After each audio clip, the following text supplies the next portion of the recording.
Welcome back to the Frith Guild podcast. I'm your host, Eric. And I'm co-host Scott. And today we are starting Mimic Arcanist chapters 1 through 5, the second book in Shammy's series. Before we get into it, we do also appreciate everybody for liking, subscribing, sharing, all that fun, good stuff. And if you could keep it up, that I'd definitely appreciate it with us. Also, the podcast itself will be coming from Spotify now instead of Podbean, kind of switching things over. So hopefully there will be no interruptions with podcast uploading, but it should be good. With that, let's jump into chapter 1. Welcome back to Astra Academy. We were just talking about this, but the one thing to note is this is like immediately following the end of Academy Arcanist. So Harry Potter, I think, has us in this cycle of like one book is a year. And no, this is like 2 days later. So very quickly from where we left off, we are in the bathroom and Gray is essentially just looking at the scars that he has from where the trident tried to kill him. Sorin shows up and kind of catches him in the act, and he kind of explains like, I'm embarrassed by the scars, like I don't really like how they look. They should have gone away because of the healing from Doc Thomas and also being an Arcanist, having enhanced healing powers, but nope, they are still there for whatever reason. We also find out that their class is going on a camping trip, and surprise, surprise, the cat is not a camper. Twain is not a happy camper at all. But Helmith is supposed to be coming, so the honeysuckle will be there, and Gray is very excited. Yay! In chapter 2, camping trip prep, Gray does not want anybody to know about his scars, and I would have been like, I got bit by a shark or something cool, you know? Like, you gotta give him something. And even though Arcanists heal so quickly they don't typically scar, you just say how badass you were for scarring. Yeah, it was that cool that it left a scar. Like, I'd be wearing like a little crop top or something so you could see it, like, really show off. As we're getting into the men's dorm, Novak is out. Novak is picking out his wardrobe for the month of camping, and he's got all these different outfit changes he's going to do, and this hat's going to go with this outfit, and he's very much so I care about how I look at all times. They're all kind of discussing what they're excited for, what they're not excited for. Raaza doesn't really seem to care because he's just like, there's no combat training in this camping trip. This is stupid. And they're like, well, wait a minute. There's actually been some talk of some highwaymen here. So at that, Raaza perks up and is like, yes, I'm in now. Let's do this. And I'm sure there's some kind of drama or trauma that he has that is causing him to be so enthusiastic about learning how to fight for himself. I know, I'm really interested to hear the backstory behind what makes this kid just like, I've got a bunch of scars also, even though probably because they happened before I was an Arcanist, but then I also want to learn to fight, presumably to get back at whatever gave him the scars, so it seems like there's a really good story there. Chapter 3 is traveling through gates. So Gray wakes up in the morning and everyone is gone. By everyone, it's pretty much just his class. No other class is going camping, but he's like, wake up, like, home alone. Hello? Guys? Did I get left behind? Luckily, he does find the class. He goes to talk to Ashlyn, and Ashlyn's Typhoon Dragon, Ekrib, calls him a kitten Arcanist, which I actually think is a pretty funny dig, so fully approve of that one. There's also this little comment by Fila, which just kind of shows her upbringing versus Grace. She actually thought Grace slept outside on the island. She thought like, oh, sleeping inside is cool for him and that this is going to be normal. But he's like, no, we had houses. We're not that uncivilized. They do get another challenge from Leon that the best camper will receive a trinket. And I really hope that he learned his lesson from the little imps and that he does actually have a prize this time and isn't just like hoping that nobody will complete the challenge. Yeah, exactly. Like, super glad he actually has something ready to go for the prize instead of just being like, oh, crap. I really didn't think any of you would do that, but give you an IOU for another time. Gray and Ashlyn are obviously competing as they're going across the ocean. A lot of back and forth between them, and there's also some talk of magical waterfalls, which I think are really cool. And the first thing, I don't know if this is what they're in reference to, but is the koi fish who's supposed to climb the waterfall to become a dragon. And that feels like it could tie in really well with some waterfall creatures.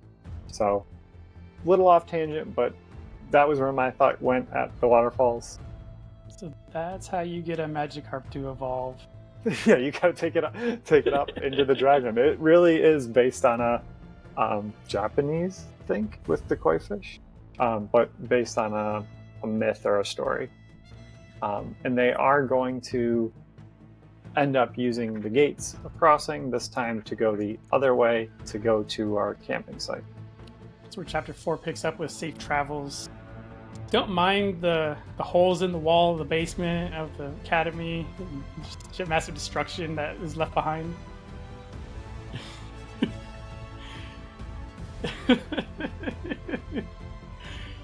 Not that we don't know how that happened. Nope. And I believe technically they're foundational floors.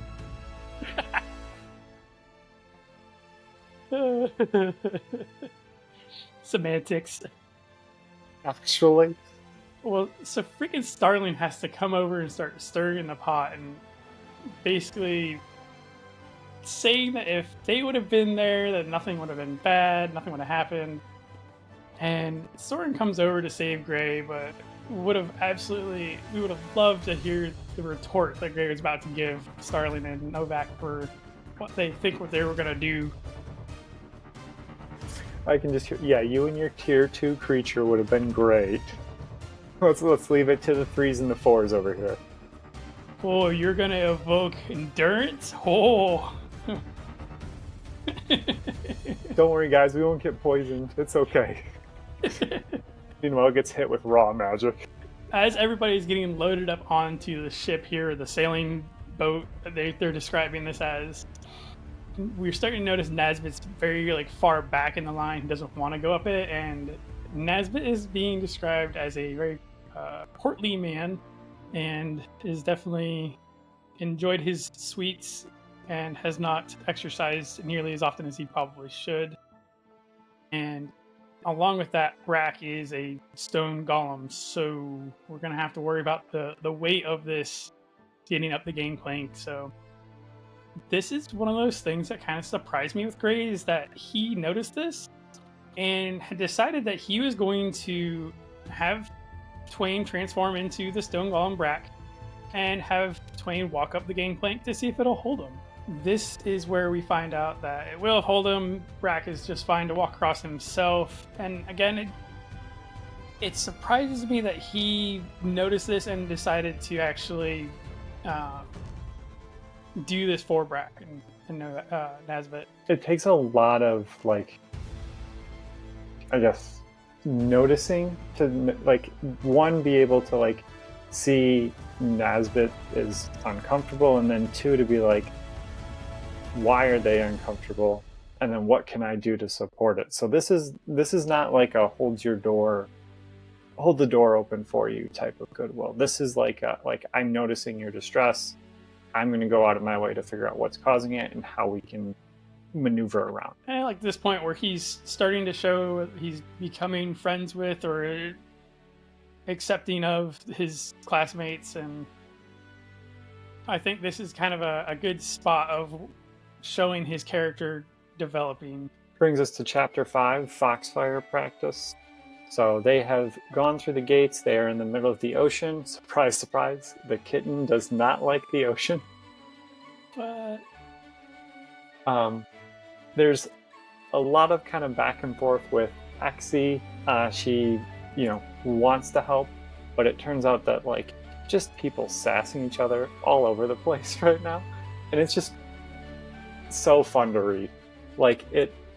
It's that sort of natural comedy that you get with a bunch of kids who are around each other, familiar with each other. There's a lot of back and forth between them, so really enjoyed kind of their quips at each other. I feel like that's almost the if I don't like you, I'm just going to be very nice to you. But if I like you a lot, I'm going to pick on you and make fun of you and stuff and tease you. Like you feel good because it's like they picked on me. Like that means I'm in the group. Raaza does come and ask Ray to train with him, and it's really interesting because essentially what Raaza wants him to train is like how to use your imagination. He's like, you're really clever at thinking of ways to use mimic magic, which essentially means like, hey, I have to see what kind of magic's available and how can I think outside the box with that. Raaza's like, I have illusions. So like, in theory, they're pretty much limited to what I can think of, but the problem is like, all I really think of is like, how can I use this coin? So Gray's like talking through with him pretty much like, hey, you have to consider what are your enemies going to notice? Like, can you distract enemies by putting the coin in place? Can you like throw it and have them distracted by like the noise or something of that? So a very weird training session because it's very much a mental exercise, but Raaza does seem to get a lot out of it, which is really good. Raaza's going to need to use Flipendo to distract the prefects. Yeah. For anybody who's ever played any Harry Potter game from Sorcerer's Stone through, I think, like Azkaban, that is the epitome of the game. Oh, so much. Ugh. That brings us to the end of our chapters. We pretty much no new bestiary so far, so hopefully as we get on the camping trip, we might get to see one. It's been a while since we've had a new one. I think we'll get to see some new items as well since the ending of World Serpent or Grandmaster Arcanist. And this book came out after Grandmaster, correct? Yes. We're now officially like caught up with the timelines. Timeline makes sense again. We know who Helmith is, as far as, or if you can remember that her first name is Riley, and then go back to the end of Grandmaster and realize that is who they're talking about. Correct. So we will learn more about the aftermath of the war. Yay! All right. With that, we'll end this week's episode. Next week, we'll get into chapters 6 through 10. And we're coming up on Thanksgiving here in a few weeks. I believe it is to be we're about 2 weeks away from Thanksgiving. So, or for those of us in America. So thank you guys for listening. We'll catch you guys next week.